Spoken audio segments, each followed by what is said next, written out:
नमस्कार दोस्तों। दोस्तों आज के इस वीडियो में हम बात करेंगे ईएफसी लिमिटेड के बारे में। अभी इनका क्वार्टर 1 का रिज़ल्ट आया दोस्तों, तो रिज़ल्ट देख के तो बहुत ही बढ़िया लगता है। 115% से कंपनी का रेवेन्यू ग्रो किया है और इनके पैट में भी 196% से इनका पैट भी ग्रो किया है। तो रिज़ल्ट देख के तो बहुत ही अच्छा लगता है। अब सबसे पहले इनका हम बिज़नेस मॉडल डिस्कस कर लेते हैं कि कंपनी करती क्या है, कहाँ से अपने अपने रेवेन्यू को अर्न करती है। तो देखिए ये कंपनी एक एक कोवर्किंग स्पेस में काम करती है। ये मोस्टली ये ऑफ़िस वग़ैरह बनाते हैं दोस्तों। जैसे कि अगर मान लीजिए किसी के पास प्रॉपर्टी पड़ी है अब वो प्रॉपर्टी खाली पड़ी है तो उस प्रॉपर्टीज़ को अच्छे ये लीज़ पे लेते हैं पहली बात तो ओनर से और उसे फिर रीडिज़ाइन करते हैं अच्छे तरीके से वहाँ पे सीट वग़ैरह लगाते हैं, अच्छे से डिज़ाइन करते हैं, एक मॉडर्न मॉडर्न ऑफ़िस की तरह उसको बनाते हैं। और इनके बहुत सारे एग्जिस्टिंग क्लाइंट होते हैं, बड़ी-बड़ी कंपनी इनकी क्लाइंट है, जैसे टेक महिंद्रा भी इनकी क्लाइंट है, टीसीएस भी है और बहुत सारी आज की डेट में बड़े-बड़े ब्रांड इनके साथ जुड़े हुए हैं। तो उनको अगर रिक्वायरमेंट है उस पर्टिकुलर लोकेशन में तो वो भी उनको भी लीज़ आउट कर देते हैं। इसके बाद में नए क्लाइंट्स भी लाते हैं, किसी को 1-2 दिन के लिए भी कोई स्पेस यूज़ करना है या कॉन्फ्रेंस रूम यूज़ करना है, कोई मीटिंग अटेंड करनी है इनको, तो उसके लिए भी ये स्पेस लीज़ पे देते हैं। तो वहाँ से भी कंपनी अच्छा खासा रेवेन्यू अर्न करती है। और उसके बाद में इनका एक दूसरा बिज़नेस मॉडल है दोस्तों, वो डिज़ाइन एंड बिल्ड का है। मान लीजिए किसी एग्ज़िस्टिंग क्लाइंट को अपना इंटीरियर डिज़ाइन करवाना है ऑफ़िस का या कुछ काम करवाना है, कोई डिज़ाइनिंग वगैरह चेंज करवानी है, तो उसके लिए भी कंपनी को कॉन्ट्रैक्ट मिलता है और कंपनी के पास अच्छा खासा एक्सपीरियंस है रियल एस्टेट का, तो वहाँ पे भी कंपनी एक अच्छा खासा रेवेन्यू अर्न करती है। इसके बाद में इनका एक नया डिवीज़न इन्होंने मतलब अभी ओपन किया है, वो है कि फर्नीचर वाला। तो फर्नीचर में क्या करते हैं कंपनी की फर्नीचर पहले जैसे इनको खुद को भी काफ़ी फर्नीचर की रिक्वायरमेंट तो होती है। जैसे ये जब ये ऑफ़िस बनाते हैं तो वहाँ पे भी इनको चेयर, टेबल बनाने के लिए तो फर्नीचर लगता ही है। तो ये क्या करते थे पहले कि फर्नीचर दूसरी जगह से ये खरीदते थे, वहाँ पे इनको काफ़ी ज़्यादा प्राइस पे करना पड़ता था, जिससे इनके इनके मार्जिन पे भी काफ़ी फ़र्क पड़ता था और बाद में फिर वो क्वालिटी भी उस हिसाब से इनको नहीं मिलती थी। इसलिए इन्होंने अपना ही फर्नीचर का बिज़नेस भी ओपन कर लिया है। तो अब इनके पास 3 बिज़नेस हैं, सबसे मेन बिज़नेस इनका यही है कि ये जो ये ऑफ़िस स्पेस क्रिएट करते हैं और बाद में उसे लीज़ आउट करते हैं, तो वहाँ से एक इनको रेंटल इनकम मिलता है। तो टोटल रेवेन्यू का लगभग 50 से 60% इनको इसी इसी बिज़नेस सेगमेंट से आता है दोस्तों। और उसके बाद में इनको जो ये डिज़ाइन एंड बिल्ड का है, उससे उससे आता है और एक 2-3% का रेवेन्यू इनको ये फर्नीचर वाले बिज़नेस से आता है। तो कंपनी के पास बहुत अच्छे-अच्छे क्लाइंट हैं, बड़ी-बड़ी कंपनी इनके साथ जुड़ी हुई हैं।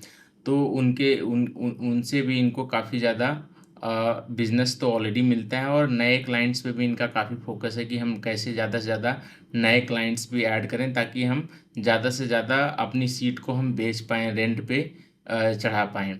ये अब इसमें क्या करते हैं दोस्तों कि ये जब ये कोई कोई स्पेस खाली पड़ा होता है तो ओनर ओनर के लिए भी एक हेडेक होता है कि उसे हम कैसे रेंट पे चढ़ाएँ। उनको भी चाहिए कि कोई लॉन्ग टर्म के लिए कोई क्लाइंट आए ताकि उनका हेडेक कम हो day to day daily basis पे। नहीं तो क्या होता है कि उनको मान लीजिए कोई छोटी-मोटी कंपनी आ गई, 1-2 महीने के लिए रही और 1-2 महीने के बाद में चले जाने के बाद में फिर से उनका हेडेक बढ़ जाता है कि नए क्लाइंट ढूँढ के लाओ। उसको दोबारा उसमें कोई प्रॉब्लम हुई तो उसको सही करवाओ और दोबारा फिर उसको रेंट पे चढ़ाओ। इस तरीके से उसको मेंटेन करने का खर्चा भी ओनर के ऊपर काफ़ी ज़्यादा रहता है जिन्होंने ये कॉमर्शियल प्रॉपर्टी वगैरह ले रखी है। अब यहाँ पे ईएफसी क्या करती है दोस्तों कि ये अच्छे तरीके से उसको तो मैनेज करते हैं, ये रेंट पे भी चढ़ाते हैं तो ओनर के लिए भी फ़ायदा है। कंपनी के लिए भी एक फ़ायदा ये है कि कंपनी को ये मान लीजिए कोई कोई इनका क्लाइंट है तो उसको अगर किसी पर्टिकुलर लोकेशन में अपना ऑफ़िस खोलना है तो वो ईएफसी को बोल सकता है कि हमें इतनी सीट यहाँ पे चाहिए, तो वो उतनी सीट वहाँ पे उनके लिए बना के दे भी सकते हैं। अब कंपनी के लिए ये हेडेक नहीं है कि उनको जाके पहली बात तो वहाँ पे कोई कोई बिल्डिंग में वो ऑफ़िस ढूँढना है, फिर उसको बाद में उसका इंटीरियर करवाना है, तो ये सब हेडेक भी कंपनी के लिए कम हो जाता है। बस कंपनी को अपना सिस्टम लेके जाना है, अपने अपने एम्प्लॉयी को हायर करना है और अपना काम स्टार्ट कर देना है और जब कंपनी चाहे तो वहाँ से निकल भी सकती है एज़ पर द कॉन्ट्रैक्ट। उनको कॉन्ट्रैक्ट भी रहता है कि जैसे मान लो 2 साल 3 साल बाद में।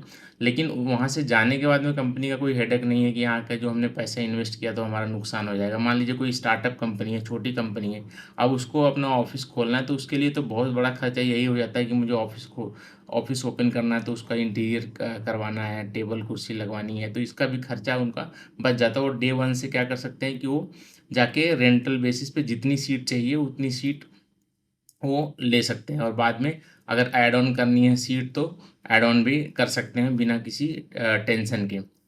तो कंपनी के पास अगर आज की डेट में देखेंगे तो 60,000 कुछ इनके पास ऑलरेडी सीट है और इस फाइनेंशियल ईयर के एंड होते-होते ये आराम से 20-25,000 सीट तो आराम से ऐड ऑन कर लेंगे। और एक अच्छी चीज़ दोस्तों ये है इनके इनके बिज़नेस की कि जो भी सीट उन्होंने अभी आज की डेट में इनके पास रेडी है, उसका 90% ऑलरेडी एक्यूपाइड है। तो ये भी बहुत अच्छी बात है कि जो ये आज की डेट में जो ये सीट क्रिएट कर रहे हैं, जो ये ऑफ़िस स्पेस बना रहे हैं, उसका उस मैक्सिमम वो ऑलरेडी यूज़ में है। तो कंपनी का ये भी नहीं कि मतलब ऑक्यूपेंसी रेट इनका काफ़ी कम है, ऐसा भी नहीं है। तो सब कुछ तो बहुत ही बढ़िया चल रहा है दोस्तों। अब आने वाले टाइम में हम देखते हैं कि किस तरीके से जब ये सीट बढ़ाते जाते हैं, तो किस तरीके से उसका भी ऑक्यूपेंसी रेट भी किस लेवल तक उसको मेंटेन कर पाते हैं। और ये इनका इनका इसमें मार्जिन भी काफ़ी अच्छा रहता है क्योंकि ये जो ओनर से लेते हैं ये उनको एक काफ़ी काफ़ी कम प्राइस पे, क्योंकि ओनर को भी चाहिए कि मुझे पैसा तो भले ही थोड़ा कम मिले लेकिन लॉन्ग टर्म के लिए कोई क्लाइंट आए ताकि मेरा हेडेक कम हो। और उससे उनका क्या है कि ये जो प्रॉपर्टी मैनेजमेंट का खर्चा भी बच जाता है तो उनको एक कम हेडेक रहती है, तो उससे थोड़ा-सा वो उस पे भी कॉम्प्रोमाइज़ कर सकते हैं कि चलो मुझे भले ही थोड़ा कम पैसा मिलेगा लेकिन मेरा क्या है कि हेडेक कम रहेगा और कंसिस्टेंटली मुझे पैसा मिलेगा।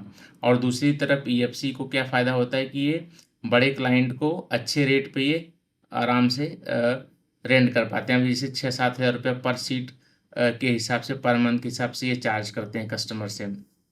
तो मार्जिन भी काफ़ी अच्छा है कंपनी का। तो ओवरऑल बिज़नेस मॉडल तो बहुत ही अच्छा है दोस्तों। और जैसा कि देख सकते हैं कि 90% का ऑक्यूपेंसी रेट है।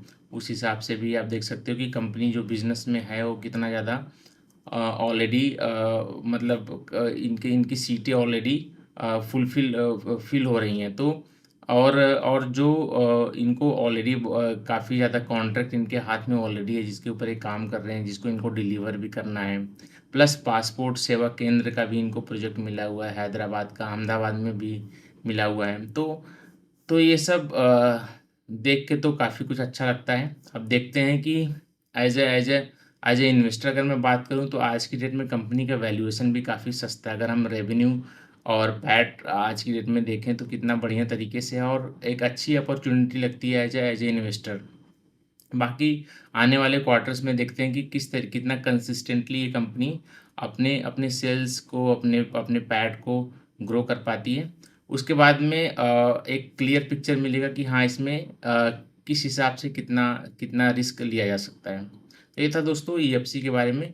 आगे इससे रिलेटेड कोई सवाल है आपका, कुछ कुछ पूछना है तो आप कमेंट बॉक्स में ज़रूर लिखें और वहाँ पे मैं आपका कोशिश करूँगा कि वहाँ पे आपका जवाब दे सकूँ। चलिए बहुत-बहुत धन्यवाद आपका। मिलते हैं अगले वीडियो में।